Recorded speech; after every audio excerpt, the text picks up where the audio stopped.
আসসালামু আলাইকুম এভরিওয়ান। এই শীতের দিনে ভুনা খিচুড়ি খেতে কার না ভালো লাগে, তাও যদি হয় অনেক কম সময়ে আর একদম পারফেক্ট। তাছাড়া কতটুকু চাল ডালের সাথে কি পরিমাণ পানি দিলে খিচুড়ি এত ঝরঝরে হয়, তাই আজকে আমি আপনাদের সাথে শেয়ার করব।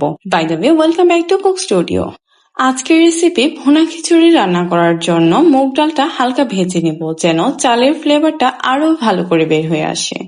এইবার একটি কড়াই নিয়ে নিব, তাতে পরিমাণ মতো তেল দিয়ে দিচ্ছি। এই তেলে 3টি এলাচ, 1টি দারুচিনি, 2টি তেজপাতা, আধা কাপ পেঁয়াজ কুচি দিয়ে হালকা বাদামি হওয়া পর্যন্ত ভেজে নিব।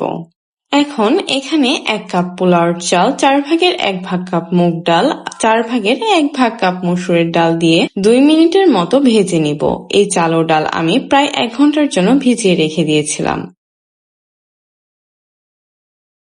চাল ডাল ভালো করে ভাজা হয়ে গেলে চুলার আঁচ লোতে রেখে আমি এখানে 1 চা চামচ আদা বাটা, 1 চা চামচ রসুন বাটা, 1 চা চামচ পেঁয়াজ বাটা, 1 চা চামচ লাল মরিচের গুঁড়ো, আধা চা চামচ হলুদ গুঁড়ো, আধা চা চামচ জিরা গুঁড়ো দিয়ে মশলার সাথে চাল ডালটাকে আরো 1 মিনিটের মতো ভালো করে ভেজে নিব।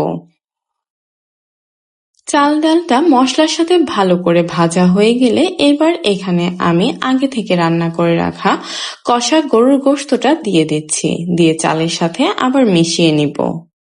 আপনারা চাইলে চালটাকে রান্না করে সিদ্ধ করার পরে উপর থেকেও কষা মাংসটা দিতে পারবেন, কিন্তু এখানে আমি এখনই কষা মাংসটা দিয়ে দিচ্ছি।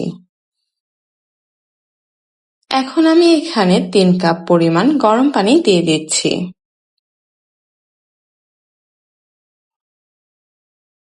3 কাপ পরিমাণ গরম পানি দিয়ে এবার মিডিয়াম আঁচে 5 মিনিটের মতো দমে রেখে আবার সব নেড়েচেড়ে মিশিয়ে আরো 10 মিনিটের জন্য ঢেকে একদম লো আঁচে দমে রেখে চুলা বন্ধ করে দিব।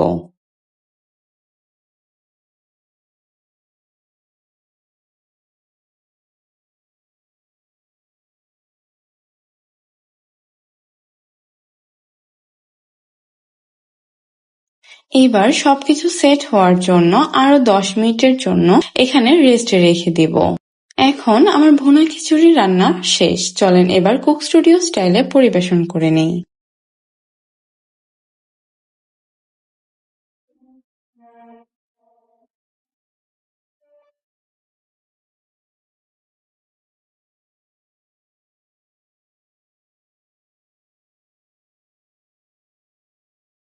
আশা করি আজকের রেসিপিটি আপনাদের কাছে অনেক ভালো লেগেছে। যদি ভালো লেগে থাকে তাহলে অবশ্যই লাইক, শেয়ার এবং সাবস্ক্রাইব করতে একদমই ভুলবেন না। আর আমাকে কমেন্টে অবশ্যই জানাবেন আপনারা আর কি কি রেসিপি দেখতে চান। ধন্যবাদ। আল্লাহ হাফেজ।